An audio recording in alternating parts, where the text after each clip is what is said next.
పశ్చిమ గోదావరి జిల్లా పాలకొల్లులో టిడ్కో ఇళ్ల పట్టాల పంపిణీ కార్యక్రమం రసాభాసగా మారింది. టిడ్కో ఇళ్ల పట్టాల పంపిణీ కార్యక్రమానికి వచ్చిన చీఫ్ విప్ మధునూరి ప్రసాద్ రాజు ప్రసంగించిన అనంతరం స్థానిక ఎమ్మెల్యే నిమ్మల రామానాయుడికి మాట్లాడే అవకాశం ఇవ్వకుండా పట్టాల పంపిణీ చేశారు.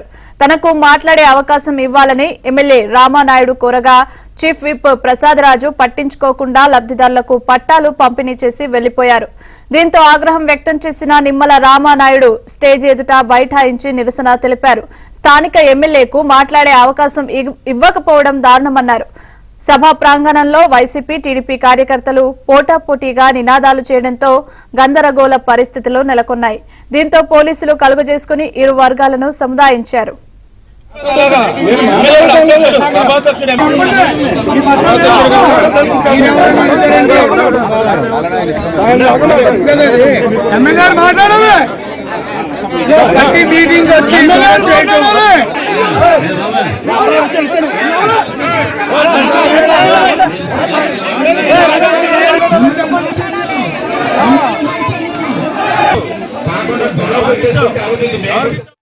రూపాయలు అద్దంటే సంవత్సరానికి 50-60 రూపాయలు, 5 సంవత్సరాలు 3 లక్షల రూపాయలు నష్టపోయారు అద్దె.